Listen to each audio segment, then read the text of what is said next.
My name is Glenny Vee, you might have seen me on Come Dine With Me. My mother said that I'd go far, singing songs, playing guitar. I've been to Skegness, London too, Birmingham, Flamingo Zoo, from Milton Keynes to Adrian's Wall, in pubs and clubs, I've rocked them all. Some nights I've got feet for dancing, other nights I like romancing, go for a walk by the light of the moon, nip in for a pint to Weatherspoons, where talk is cheap and ale is too. Just a few things I like to do, so push off Kanye and Jay-Z, king of the rappers, it's Glenny Vee.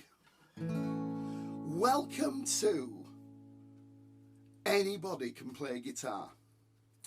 I hope you spent the weekend positively. I hope you had good fun, good sun, good light and shade, and you're now ready to take the steps to become a guitar player and singer and songwriter. We'll do 3 today, why not? We've got plenty of time, haven't we? So, first of all, you've got a guitar. It might be one like this, a nice acoustic.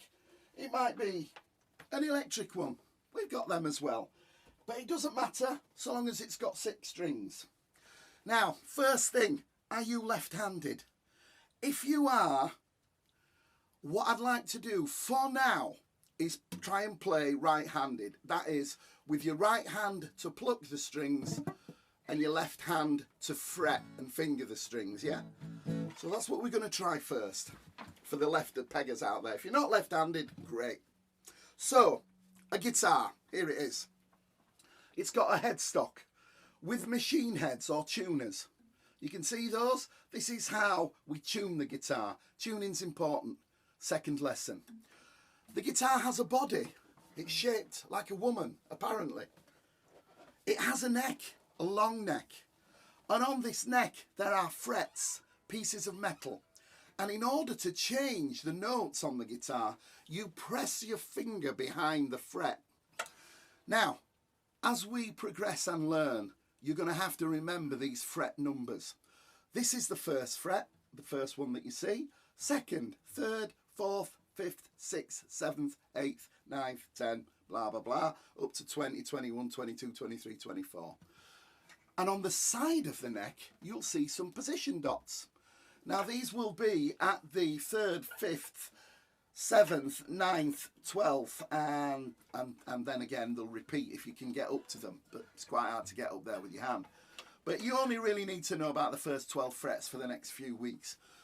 So you're going to have to get used to when I say put your first finger on the 5th fret on the 6th string, and then you'll put your finger there behind it and you'll pluck the note. It's that easy.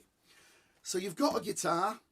You now understand the bits: tuners, machine heads, frets, neck, body, headstock. Great. What I didn't ask you to do was find a plectrum or a pick. Now, these are just little bits of plastic that we're going to use for plucking, because it's very hard to pluck with your fingers straight off. So I want to concentrate for a couple of weeks on using a pick. Now, if the guitar that you sourced didn't have a pick, you can soon make one. What you do is you take a pair of scissors and you take a Nando's card, or a House of Fraser card, or a Tesco club card. There's no product placement in these times. You then take the scissors and cut off a piece of plastic, and it doesn't really matter whether you cut off a triangular piece, you know, like that. Just make sure there's not too many sharp edges, or whether you try and cut one, you know, that's more plectrum shaped. It's your own personal thing, but you're going to need something to pluck the strings, so you need a plectrum.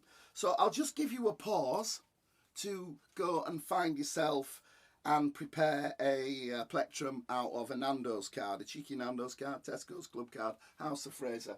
No product placement. If you can't be bothered, you can use a coin. A 10p is fine. Brian May uses sixpences, has done for a long time. I personally find these a bit too heavy and too bright sounding, so I don't use coins. I like to use the bits of plastic. So we'll just have a quick pause while you go and source a plectrum. Right, that's enough of that pause. I suppose you've done it. Next one. We're starting at the very beginning because it's a very good place to start.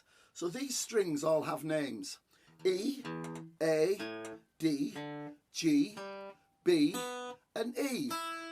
E, A, D, G, B, E. 6 strings, they all have names. How are you going to remember that? When I was a small boy growing up in Leeds, we remembered it by our favourite TV programme, Doctor Who. And every angry Dalek gets bad eggs. Every angry Dalek gets bad eggs. And then you'll know the names of the strings. Every angry Dalek gets bad eggs. E, A, D, G, B, E. We're just taking the first letter of every word, and that's the string name. So now you will all remember the guitar strings and their names. E, A, D, G, B, E. Every angry Dalek gets bad eggs.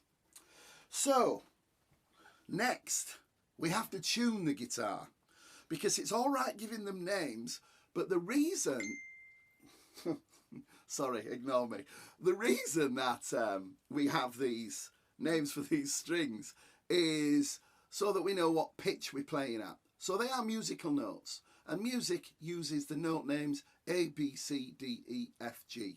That's it. There's only 7 note names in music, and we're going to use them. So we need to tune our guitar.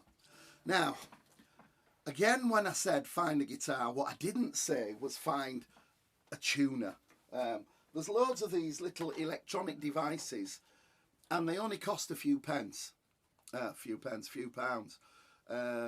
all sorts of various ones, these clip-on ones, these other dialy type ones. As it's going to be too difficult to source a tuner, and I don't really want you spending any money, if somebody in your household has a smartphone, you can download a guitar tuner app. Now, I warn you now, a lot of these apps are free, but they all have in-app purchases, and you can quite easily mistake a button and end up going pro and paying $6.99 for a very expensive strobe tuner or something like that. So find a guitar tuner app. And I in no way endorse this company, and I'm not in any way connected with it, but Fender Musical Instruments have an app called, so if you go on Fender and you find that one, you'll find this app.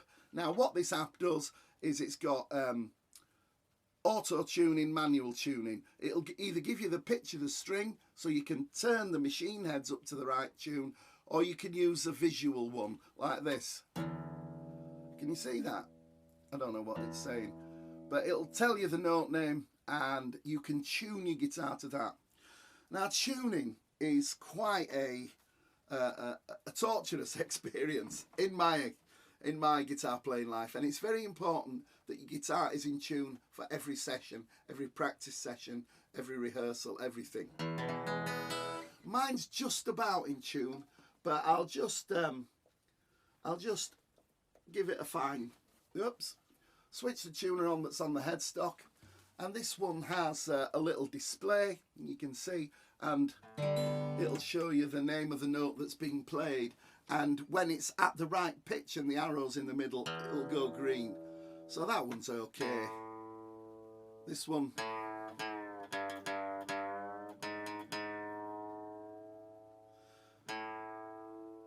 a tip that a lot of people say is always tune up to the note.